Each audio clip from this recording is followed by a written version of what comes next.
I want to make it very clear in the beginning, I'm not anti-government. I don't believe in terrorism. And I want to make it especially clear that there are a lot of good people in the FBI and the CIA, naval intelligence, army intelligence, military intelligence, NSA. Unfortunately, there are a few key people in key positions who have made a difference, a big difference, in what's happening in America today. So, looking back, my personal experiences, I retired from the FBI March 1979. At that time, I was in charge of the FBI Los Angeles Division. I had more than 700 personnel under my command. The Attorney General of the United States, Griffin Bell, asked me after I retired if I'd coordinate security for the Pan American Games. I did. I was a consultant in the 1984 Los Angeles Olympics. I was a consultant for former Governor Jerry Brown, California Narcotic Authority. So I do have credentials. My first major and credibility, believe me. Now, if you read the internet, you may not think so, because there are some heavy-duty FBI informants out there like Stu Webb and Barbara Hartwell, who are MK-Ultra mind control victims, CIA mind control victims, who are making all kinds of disparaging remarks about me. But I don't want to deal with those people, because if you read their material, you'll see that it's designed to discredit people like me, former State Senator John DeCamp, and other leaders who are trying our best to expose what's happening in America today, and actually around the world. Let's go back to 1776, May the 1st. Adam Weishaupt was commissioned by the Rothschild family to set up the goals to control and take over the world with a one-world government. Adam Weishaupt came up with 25 goals. Among these goals were control the press, corrupt the youth through sex and drugs, elect our own people meaning the Illuminati, to key positions in all levels of the government, city, county, state, and federal. And it goes on. The final goal was to take over the world, the one world government. Information is very well documented by William Guy Carr in his magazine, his book, Pawns in the Game. When I retired, I had no idea what was going on. I had no idea about the Illuminati. I had no idea about Adam Weishaupt. However, my first major investigation when I returned from Puerto Rico was a Dr. Jeffrey R. McDonald case. He's a former Green Beret doctor who was convicted of murdering his wife and 2 children at Fort Bragg, February 17, 1970. He'd been tried and convicted and sentenced to 3 consecutive life sentences. I was asked by the defense team to investigate the case because they claimed that Dr. McDonald was innocent. I said I would, but if I learned that he murdered his wife and 2 children, I would discontinue my investigation, no longer become involved. I want you to know I'm still working for Dr. McDonald. He is an innocent man. Now, once I became involved in the case, I had to read everything, and I learned that evidence was lost, evidence was stolen, evidence was altered. An FBI agent, Paul Stombaugh, lied before the grand jury. And most important of all, Colette, the wife, had skin where she had fought off the assailants under her fingernails. That skin was handed over to William F. Ivory, the chief investigator for the Army, and it has disappeared. 10 months into the case, October 25, 1980, I through a series of circumstances, I don't have time to go into the details now, obtained a signed confession from one Helena Stokely. I had 3 sessions with her, 10 days each, total of 30 days. Helena told me that Dr. McDonald did not commit those crimes, that they were committed by her satanic cult group. And I said to myself, what's this all about? I don't know anything about Satanism. I read about it in the Bible, of course, and that's about it. But as I delved into the case, I learned that drugs from Southeast Asia were being flown into the United States to various military bases in plastic bags in the bodies of the dead GIs. I further learned from Helena that her satanic cult group was involved in distributing these drugs up and down the East Coast. They were mad at Dr. McDonald because he was abusive to the cult members and the GIs who went to the civilian hospital where he was moonlighting for relief of some sort. So they went in and attacked him that night. There were a total of 7 involved in the crime. She named them all for me. Right now, today, I know where some of them are located. But to further check and document this, I went to the UCLA library, and I found out, in fact, in the Time magazine, January 1, 1973, there was an article about bringing drugs in plastic bags in the body cavities of dead GIs.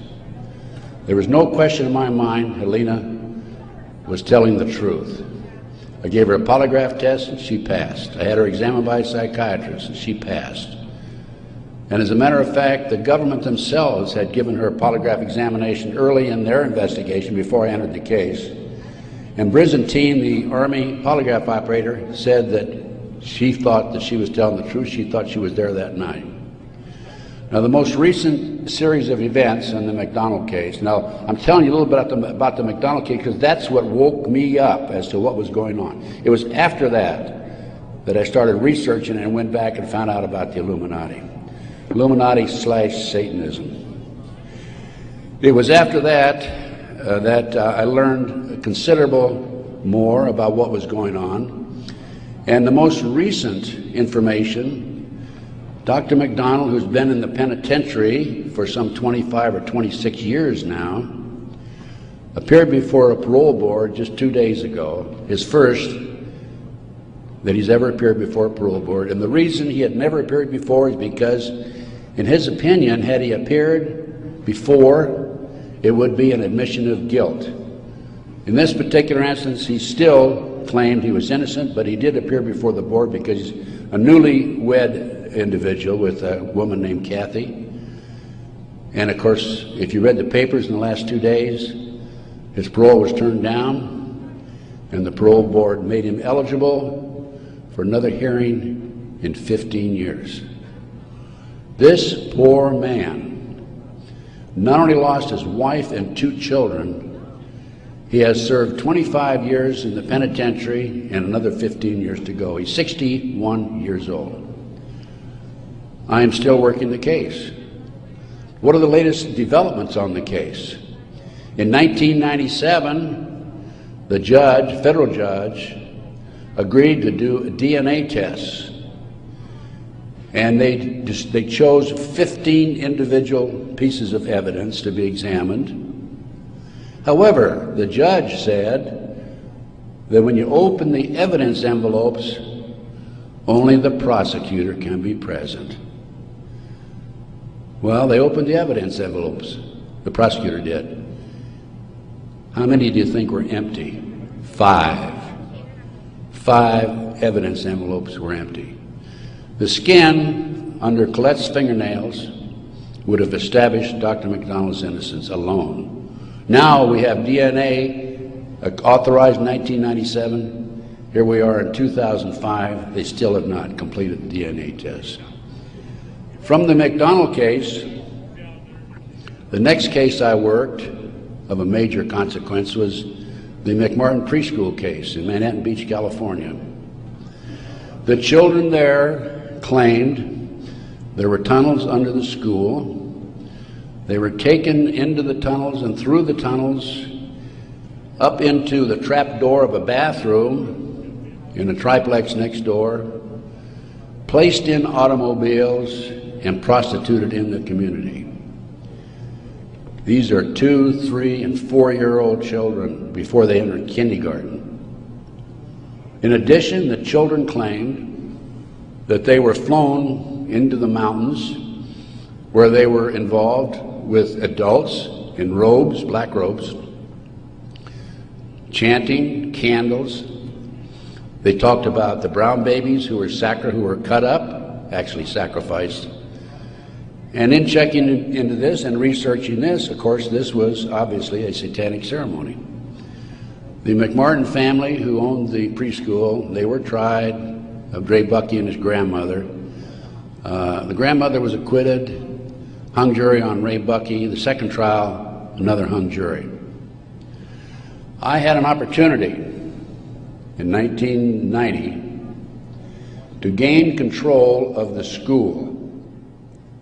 Now, the school had been given to Danny Davis, the defense attorney, and he had sold it, even though he made $15 million on the case, by the way. He had sold it to a contractor who was going to tear it down. When I learned this, I contacted the contractor. I said, I want to be given an opportunity to go on that school and look for the tunnels. The authorities had looked for them in 1987. They said they could find no tunnels. Along with some of the parents, we hired Dr. Gary Stickle, UCLA archaeologist. He hired his crew and brought them in. And in 34 days, Dr. Stickle said there had been tunnels under that school. They were covered up, and they were covered in. An informant of mine told me that there was an abandoned satanic site in Crestline, California, up in the mountains. I went up into the mountains and obtained photographs, of the site. I have a lecture that I give where these pictures are available. It's called Gunderson Chronicles #2. It's a 4-hour lecture that I gave in Kansas City a number of years ago, which shows this abandoned site and also pictures from the McMartin Tunnel school dig.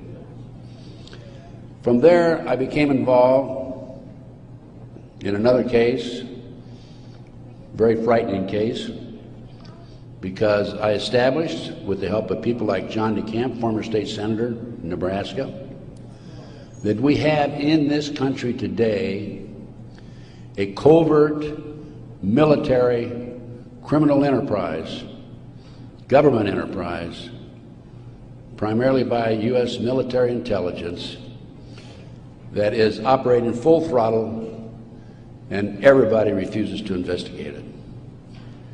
In the Nebraska case, it's called the Franklin Cover-Up. This is the book here that John DeCamp wrote, by the way. It's all documented in there. And in that particular instance, they were taking children out of foster homes, orphanages, Boys Town, driving them from Omaha, Nebraska to Sioux City, Iowa, 184 miles away, placing them in private jets and flying them to Washington, D.C. for sex orgies with prominent people, including congressmen, senators, and certain people in the White House. It's well documented. I have personally talked to Paul Benassi. I had a 5-hour interview with him. It's a tape that's available. I don't have it with me here, but you can order it. I have a 5-hour interview with Paul that he gave me in 1993. Paul told me how he was used. He was part of the kidnapping crew and was used as a decoy when he was 10, 11, 12 years old in parks, shopping malls, to attract the children over near where the adults were in a car waiting for them. They throw them in the back seat, chloroform them, and make off with them. Paul also told me that these children Many of them become sex slaves. Many of them are used as toys. The boys, they call the boys toys. I don't know what they call the girls. But these degenerate, sick people, the men are more interested in the little boys than they are the girls for some reason. But it's all well documented. Paul drew the inside living quarters of the White House.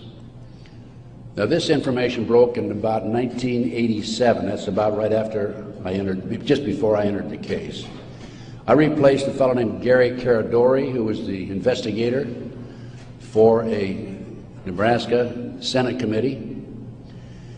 Gary met the official photographer of the group, who had split from the group, defected, and agreed to take the pictures that this official photographer gave him, and they met in Chicago, agreed to take the pictures back to the committee. He flew out of Chicago in his private plane, a short distance out of Chicago. The plane exploded midair, and his briefcase has never been found. He and his 11-year-old boy died.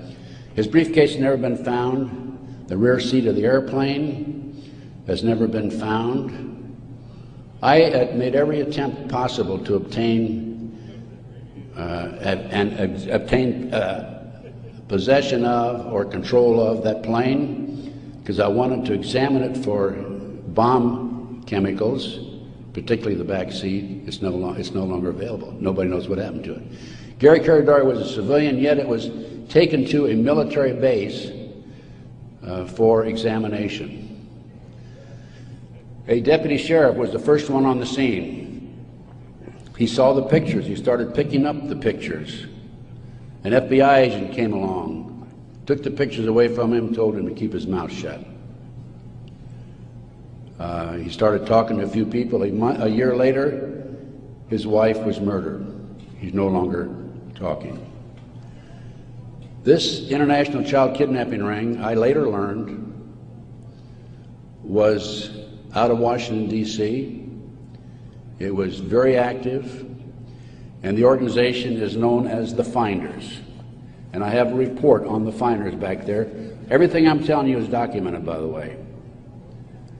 The Finders has been established and operating throughout the 1960s up to the present time. It was exposed in 1987. They moved their operation to Wichita, Kansas, and they're operating right today in Wichita, Kansas. I have taken my report to the FBI a half a dozen times, demanded an investigation, and I have yet to be interviewed. So we have the Finders, we have the Franklin cover-up, which documents what I'm telling you. We have the pawns in the game. Pawns in the game is the Illuminati. This is the Illuminati/satanic movement in this country today. And the last thing I'm going to mention in the way of a book is why Johnny can't come home.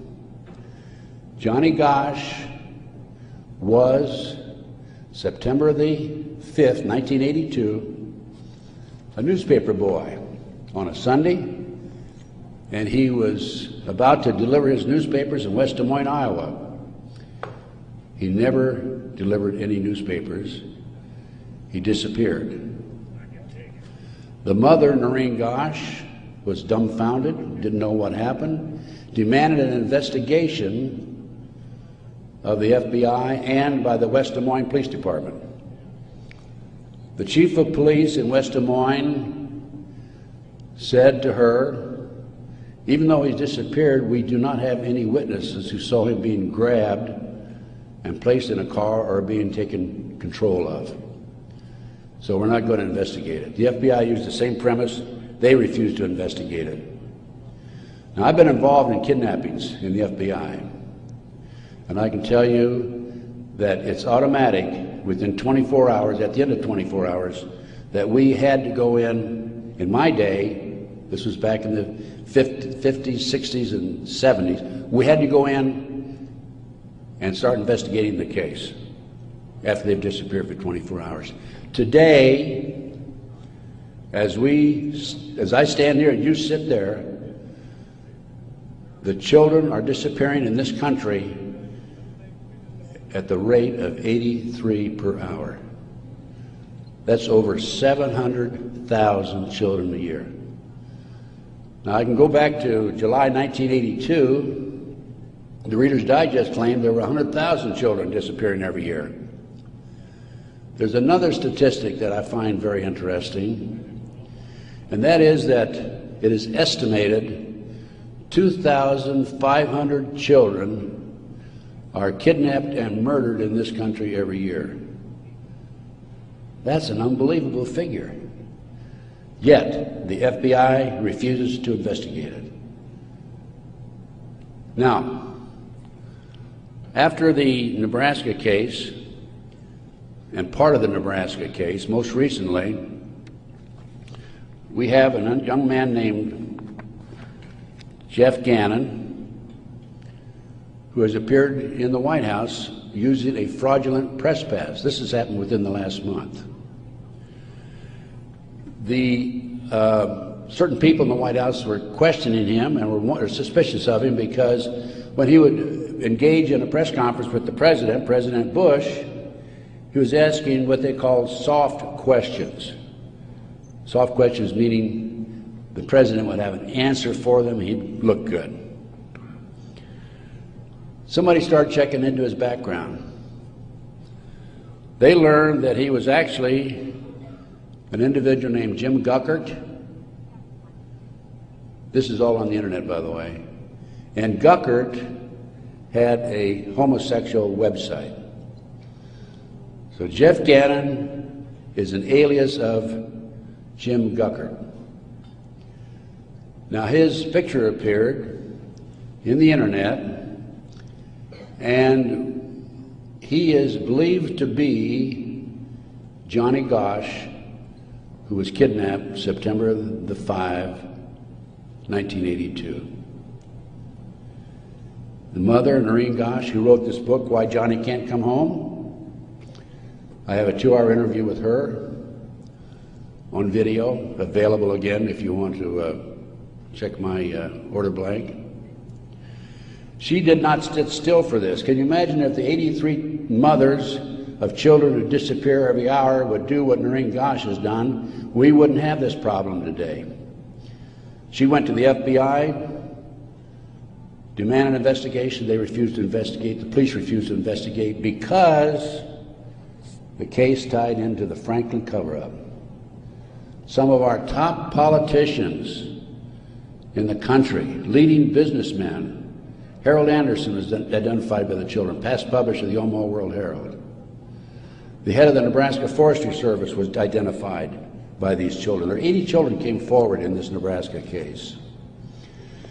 And it goes, as I said, right up to the White House. In 1987, according to Paul Benassi, he was furnishing toys, or little boys, young boys, to the sick people, certain sick individuals in the White House itself. I have the names of some of these people. No need to mention it here. Some of them are mentioned in the Franklin cover-up. But it does appear that Jeff Gannon is, in fact, Johnny Gosch. Noreen Gosch, the mother, has looked at the pictures.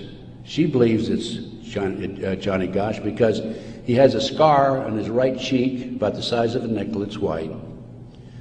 Gannon has a scar there also. Little Johnny Gosch had a birthmark on his left chest about 8 inches long. From looking at pictures of Jeff Gannon on the internet, it appears that he had a birthmark at one time, and there's been an attempt to erase it. I personally talked to one of the youngsters who was involved in this network. I've talked to several of them. And he assures me that Jeff Gannon is, in fact, Johnny Gosch.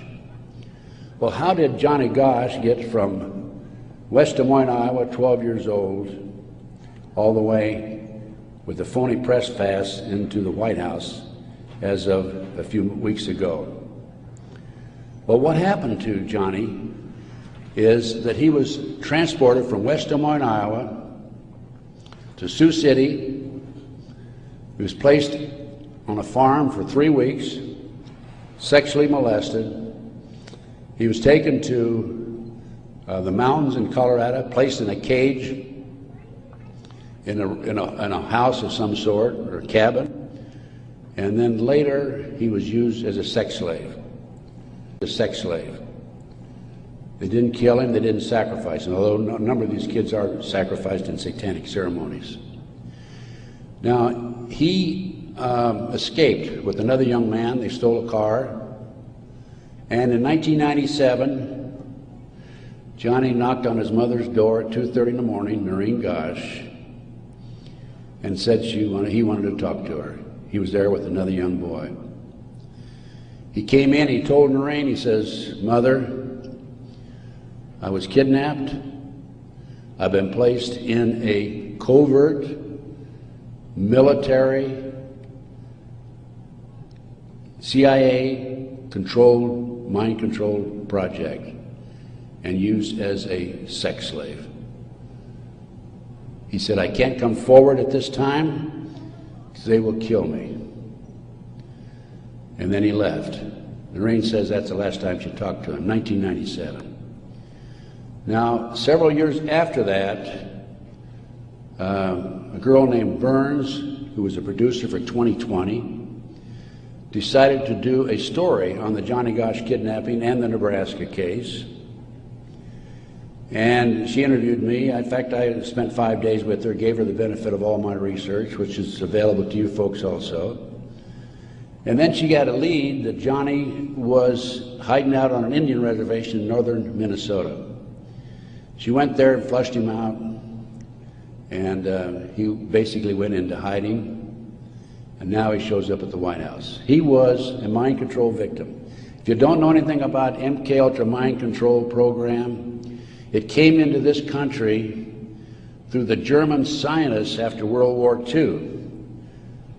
They were involved with the Nazis during the war and prior to World War II in developing robots and individuals to be used on command for anything that they wished, including assassinations and other nefarious activity. The MKUltra program, CIA mind control program, was investigated by Congress in 1987. Congress said, CIA, you got to quit doing that. You're bad boys.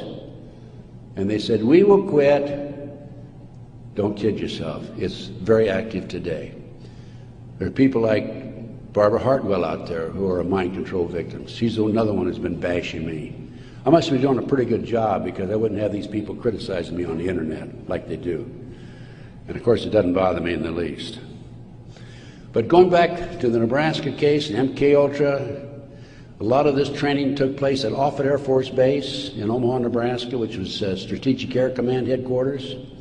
You recall after 9/11, the president flew to, I think it was to the south, someplace in Louisiana or New Orleans, and then he flew to Offutt Air Force Base in the afternoon of September the 11th, 2001. And they had a party there that morning at 9:30 in the morning. He missed the party. He was sorry he missed the party. Warren Buffett was there, by the way.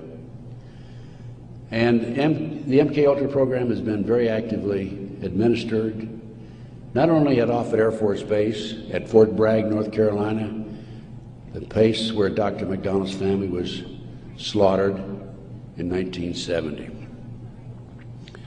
Now, the Nebraska case, I don't want to leave that without telling you that in the early 1990s, Yorkshire TV came to the United States with a camera crew for 7 months to do a documentary on it.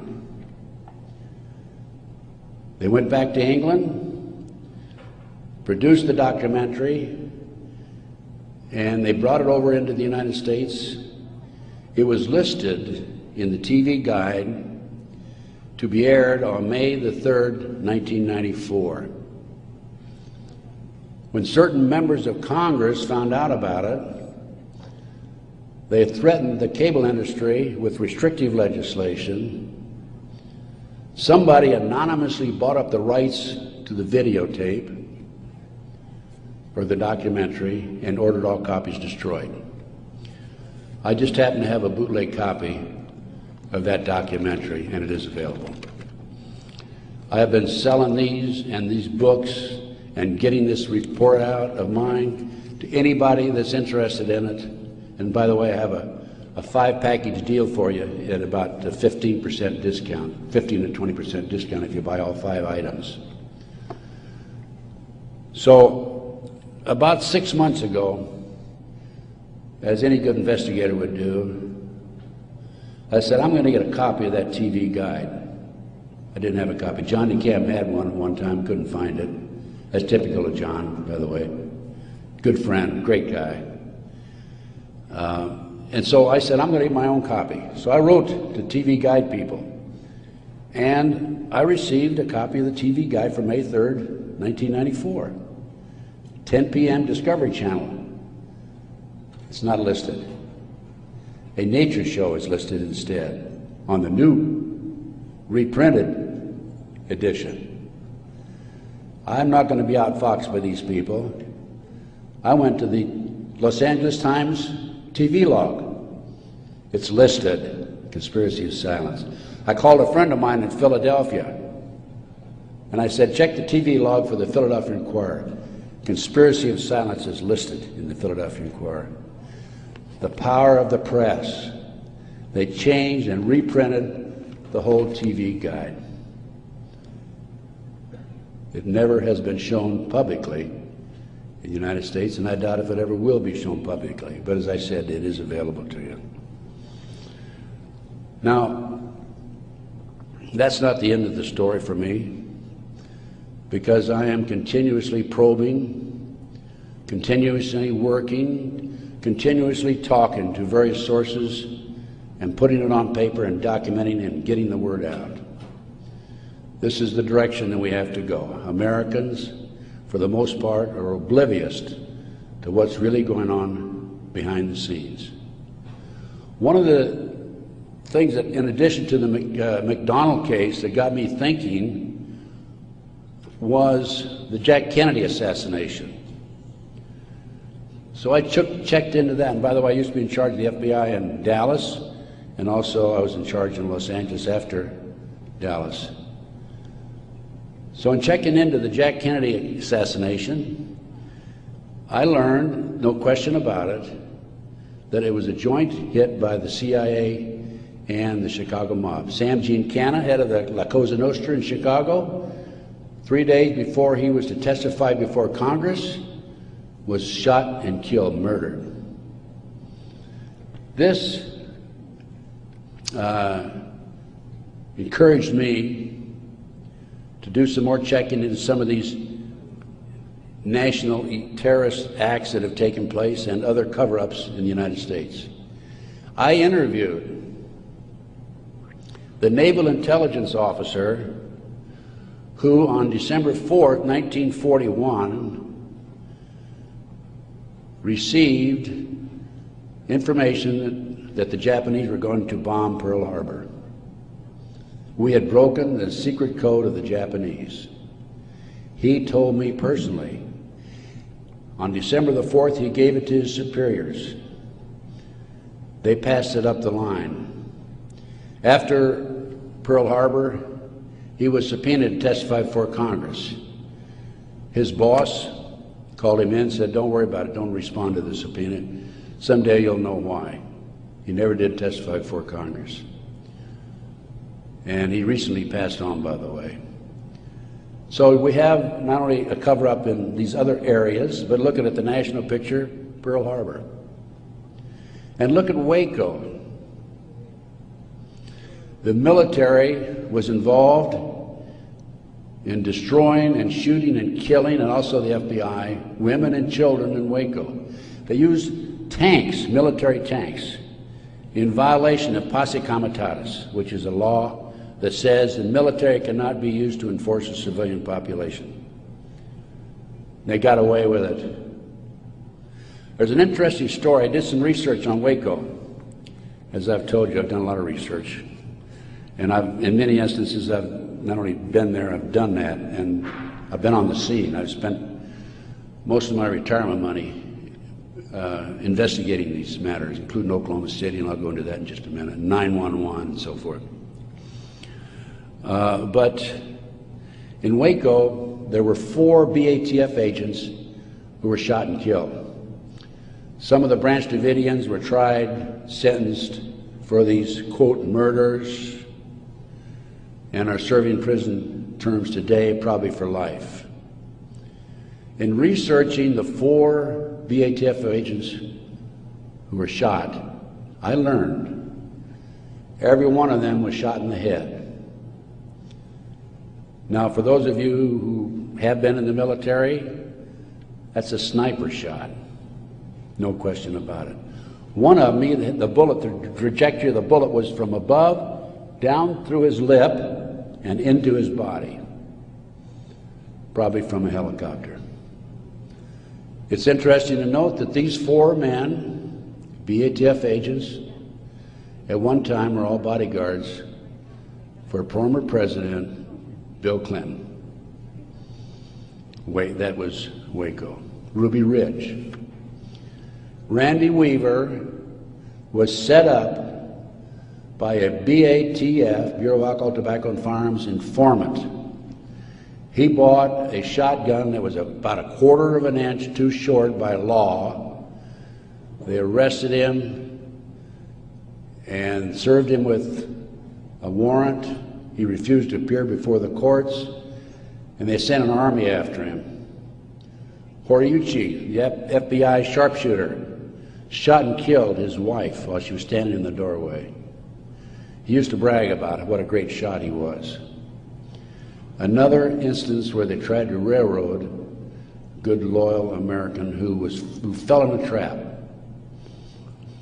And then we have the 1993, continuing with the great conspiracy. I call this a great conspiracy, and that's what it is. Car bombing of the World Trade Center. I have a copy of the New York Times, October 28, 1993, and in the article, this was reporting from the trial that took place, an FBI informant named Salam, who was in among the terrorists, testified that he was commissioned by the terrorists to put the bomb together, the car bomb together, to bomb the World Trade Center in February 1993. And fortunately for him, when he met with the terrorists, he wore a body mic so he could record every word that was said. Unknown to the FBI, when he met with the FBI, he also wore a body mic. That was probably what kept him from being set up and framed and sent to prison. This is actually in this newspaper article. He went to his FBI superiors, says, I've been commissioned to put the bomb together. We're going to use a dummy bomb, aren't we? And he was told by his FBI superiors, no, we're going to use a real bomb. Now, I don't understand why Congress and Senate, investigators, and our leaders in Washington, D.C. are not jumping up and down over that situation. The FBI not only knew in advance of the car bombing, they furnished the ingredients for the bomb. Why doesn't somebody take some action in that area? Why doesn't somebody investigate this international child kidnapping ring being operated by the CIA? Why are these congressmen voting on bills like the Patriot Act, which takes away many of our constitutional rights and civil liberties in the best interests of, quote, protection for our country and protection from the terrorists? Let me tell you something, ladies and gentlemen. There are people in our government, a rogue outfit, whatever, I'm not sure, who are actually behind these terrorist acts. And the reason they're behind the terrorist acts is so they can pass bills like the Patriot Act And the reason the congressmen and the senators vote for these stupid bills, stupid by our terms and our definition, is because many of them have been set up and framed through sex and drugs. So then we have Oklahoma City, 1995. I personally made 2 trips to Oklahoma City. I investigated Oklahoma City. Because of my report, the defense attorney for Timothy McVeigh sent 2 of his investigators to interview me. I spent 4 hours with them. Actually, I got a lot of information out of them. For example, they told me that they were allowed to tour the remains of the Murrah building in Oklahoma City in the presence of a U.S. Marshal, but they were not allowed under any circumstances to take soil samples or to pick up any evidence for examination. Stephen Jones was their attorney. I heard that they were going to tear down the building. Now, you can trace bombs through what they call the taggants, the chemicals. When I heard this, I called John DeCamp. I said, John, we've got to prevent that building from coming down. And I actually called an outfit in Chicago, the Pat Kennedy Group, who were specialists in examining evidence of this type. And John called McVeigh's attorney, Jones, and because John had a client he was representing who was involved in the case, Jones said, I'll handle the paper, we'll have a hearing, we will prevent that building from coming down. The next thing we heard, the building was coming down. John called Jones, what's going on? And he had no good answer for it. That was evidence. I've been at many a crime scene, and it is critical that the evidence be preserved. That was a huge cover-up. McVeigh wrote a letter to his sister. McVeigh was in Special Forces. The government says, military says, oh no, he flunked out. He didn't flunk out. He was recruited out of Special Forces, according to him, a letter he wrote to his sister, to be trained to be a CIA assassin and also to work for the CIA international drug operation, both against the competition and for the CIA pro-drug people. McVeigh was, in my opinion, an MK-Ultra mind control victim. He was visited in prison in Oklahoma and in Colorado by Dr. Jolly West. This was secret, by the way.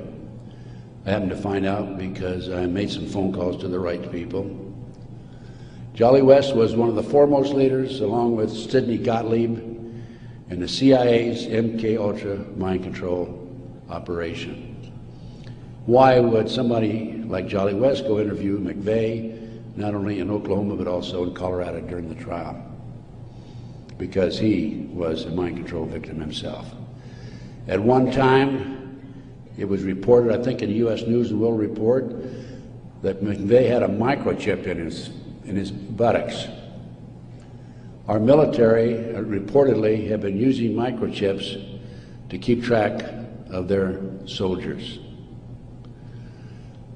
The bomb in the truck allegedly was a fertilizer bomb. The government first announced that it was a 1,500-pound bomb and then a 2,500-pound bomb, and I think it ended up being 4,800 pounds. That bomb that was in the truck destroyed half the building. A 4,800-pound fertilizer bomb, ammonium nitrate fertilizer bomb, dissipates and did not have the potential, the possibility of destroying that much of the building.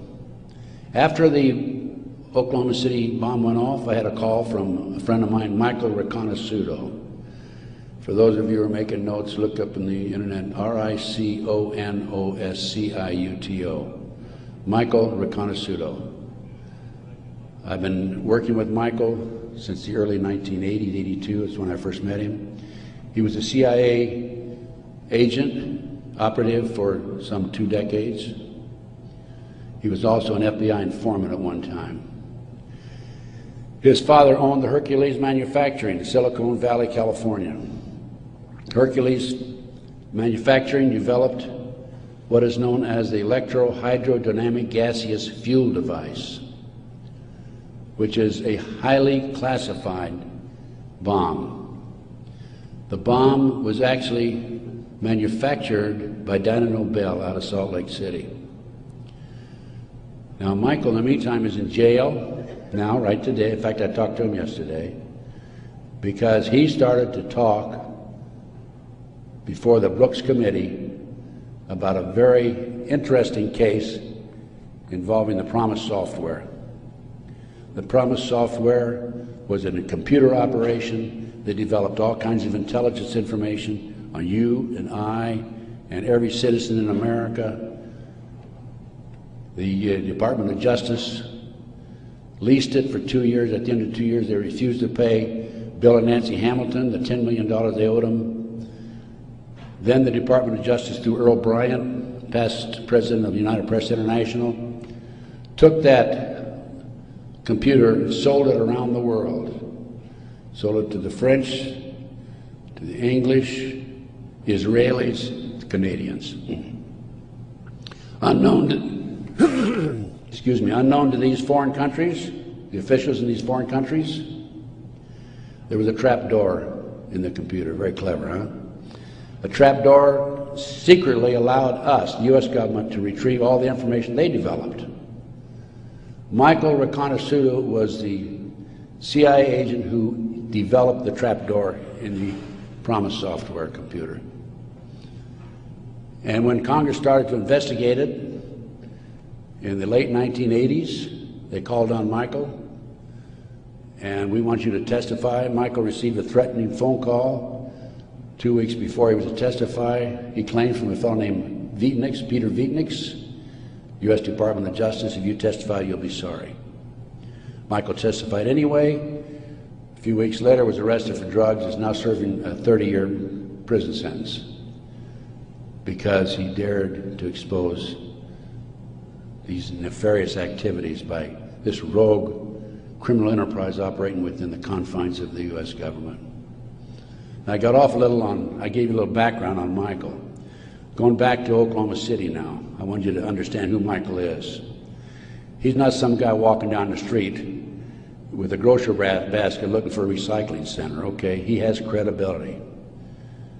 Now, Michael called me right after the Oklahoma City bomb went off, and he said, Ted, he called from prison, by the way, that's my bomb, meaning that Hercules developed it. That was not an ammonium nitrate bomb. Now, when that bomb was tested in 1982, I happened to be with a group of intelligence agents in Palm Springs waiting for the results of that test. It was tested in Area 51. It was underestimated because the power, it was so powerful that 2 of the technicians died. They underestimated the strength of it. This, I'll call it a barometric bomb. This barometric bomb, according to Michael, was what was in the car, not a fertilizer bomb. I have an Oklahoma City report on that. So what did I do as an investigator? Well, I went to the Pickaninny Arsenal in New Jersey, and I gave him the contract number, which I obtained through a science magazine. One of my associates actually did the research on that. And I gave the Picatinny Arsenal the contract number. This is public, available to the public, by the way. And the Picatinny Arsenal came back and said there's no such contract here, even though I had the contract number. By the way, that's documented in my report. And I went to Dyna Nobel, who I knew manufactured it. And they didn't even bother to respond. It's interesting to note that a Dyna Nobel expert witness testified at the grand jury when they indicted McVeigh. In September of 1995, some 5 or 6 months after the 19th of April, 1995, Oklahoma City, In September, there was I lost my train of thought there for a minute. There was an article in Fireman's Magazine. It was written by the editor of Fireman's Magazine. The information was obtained from the Oklahoma City Fire Department. And in that article, again, that's in my report, in that article, it states that 4 unexploded devices were taken out of the building. When people were in the building after the bombing, dying, they discontinued the rescue efforts for some 5 hours while they carried out a bunch of government files, men in blue suits of some sort, sweatsuits. So what I'm telling you is, Oklahoma City was perpetrated by certainly people other than McVeigh and Nichols, and now Roger Moore, if you read the paper recently, the gun dealer who claims that he was robbed of his guns in Arkansas and that money was used to finance the Oklahoma City bombing. Roger Moore has been accused by Terry Nichols of being involved in it. Roger Moore denies it. Roger Moore, at the time of the Oklahoma City bombing, was an FBI informant. I had an inside investigator in Oklahoma City tell me that there were at least 11 other individuals involved in Oklahoma City. Okay, that brings us up. We've gone through Pearl Harbor, Waco, Ruby Ridge, car bombing 93, Oklahoma City 95. That brings us up to 9/11. As I said, Michael's in prison. I'm his, quote, investigator of record, which means I'm like an attorney. I should have access to him on a regular basis. I represent this man. For a year prior to 9/11, actually a year and a half, I tried to get in and see Michael. He was in prison in northern Pennsylvania. I was in the Philadelphia area. The Bureau of Prisons would not allow me to see him. I finally was able to talk to Michael in January 2003. I flew to the East Coast, spent 3 days with him. Michael told me that he had developed information from among his contacts in advance of 9/11 that they were going involved in using missiles, airplane missiles, and they were going involved in skyjackings. They were training Arab terrorists, and also he knew the identity of the person in the United States, an Arab who lived in Paterson, New Jersey, who was the leader of terrorist activity by the Arabs in this country. Now, Michael had this information because, you're saying, how could Michael develop this information being in prison? Because I met with Osama bin Laden, along with Michael, and along with the State Department representative in the spring of 1986. At that time, I was contacted by a former top Ronnie Reagan official who said, can we help the Afghan rebels? They were our friends then. And I called Michael, I said, what do you think? And he said, let's meet. So there was a fourth fellow there. We didn't know at the time it was Osama bin Laden. Has actually used the name Tim Osman, traveling under Turkish passport. But because of Michael, I passed the ball to him. I just arranged for the meeting and went on. But Michael traveled all over the world putting this package together to furnish the Afghan rebels with the surface-to-air missiles that defeated the Soviets, really, shot down their helicopters. As a result of this, Michael developed sources inside the Arab world. And that's how Michael knew in advance about 9/11. Michael told the FBI on March the 20th, 2001, about this plan to use skyjack airplanes and use them as missiles. He also furnished to the FBI one of his sources, one of his confidential sources inside the Arab group. The FBI interviewed him, threatened him with prosecution, and deported him. That man, along with his family, have disappeared. We think that they're dead. The FBI refused, absolutely refused to look into this situation. More shocking is that Michael had the names of the people who were obtaining the false names of the people, the Arabs who were obtaining false passports. Had their names. He had the source who could furnish him that information. He told FBI agent Keith Kutry, March 20th, 2001, excuse me. He told Kutry, he says, I'll give you these names, the name of this person who is coordinating the whole project for the Arabs, providing I be given immunity and he be given immunity. Mr. Kutry, in spite of the fact he was armed with this information 6 months prior to 9/11, came back 2 days after 9/11 on the 13th and saw Michael in prison again. Accused Michael of being anti-government, anti-FBI, being a publicity seeker, and so forth, being disloyal. And so Michael, of course, didn't have much to say after that. Michael's still in prison, as I said.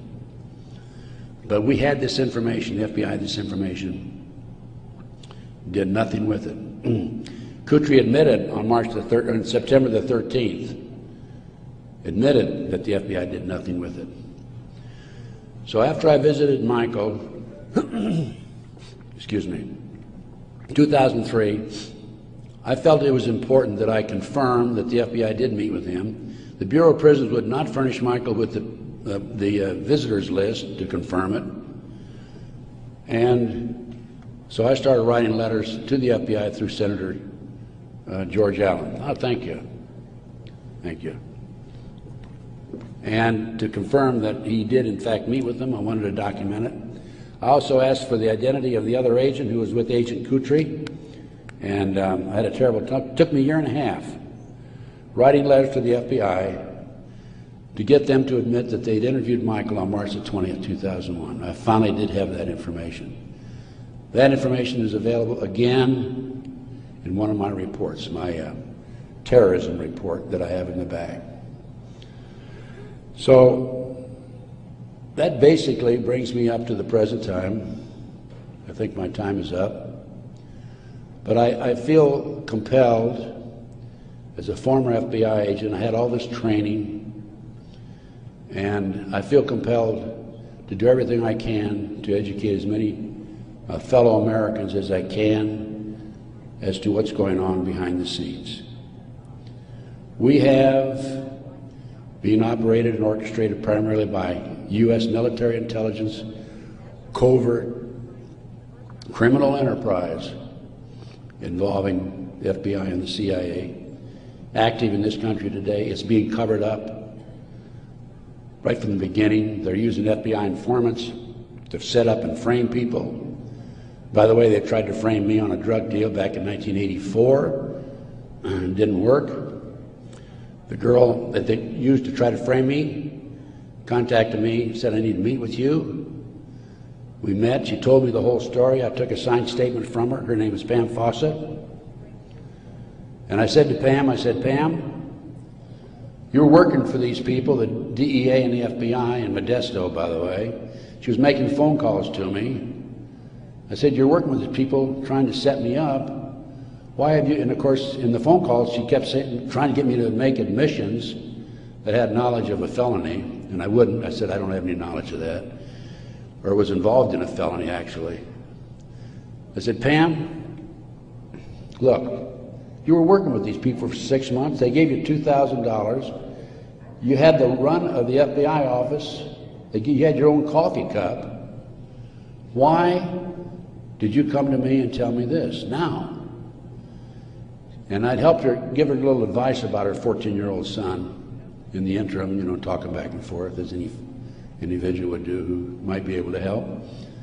And she said, "Ted, I woke up the other morning and I realized you're the only honest son of a bitch I've talked to in 6 months." Those were her exact words. The FBI not only tried to set me up on a drug deal, I've also been the victim of 4 separate investigations. They tried to set me up on a fraud case in Dallas. And most recently, very frankly, I've been under surveillance, heavy surveillance. I've had illegal entries into my car, into my apartment. There's been attempts to gas me within the last month. And I was able to anticipate it and avoid it. But they don't want people like me out telling the truth. And that's what I'm doing. And I will not stop. I will continue to do so in the future. So that's basically it. I brought you from 1776 to the present time. We went through one conspiracy after another. Brian Gimble was interviewing Jim Nichols, Terry Nichols' brother, on national TV after the Oklahoma City bombing, by the way. And I had given Jim Nichols my Oklahoma City bombing report. And Jim said to Brian Gumble, he says, "Have you read Ted Gunderson's Oklahoma City report?" And Gumble says, "Oh, Ted Gunderson's a conspiracy theorist." I want you to know I'm not a conspiracy theorist. I'm a conspiracy realist. It is there. All you have to do is get your own website, get your own internet, go out. There's a lot of disinformation out there, but you can pick out what's really solid and what's really truthful. And I have 25 years of research on that back table back there. And if you buy any of my reports or this videotape or any of my material, I want you to make a promise that you will make copies and distribute it far and wide. We need to wake up America.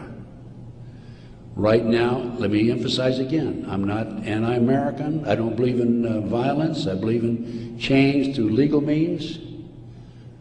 But we need to wake up an apathetic, sleeping society that is active in America today.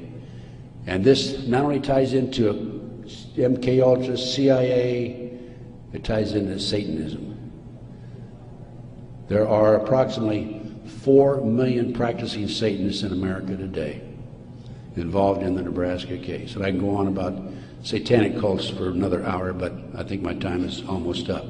I might mention that, speaking of Satanism, there are between 50 and 60,000 human sacrifices, according to 3 different sources, in this country every year. The satanic cults operate secretly. The satanic cults are, along with our covert criminal enterprise within the government, a serious threat to our society. And I thank you very much.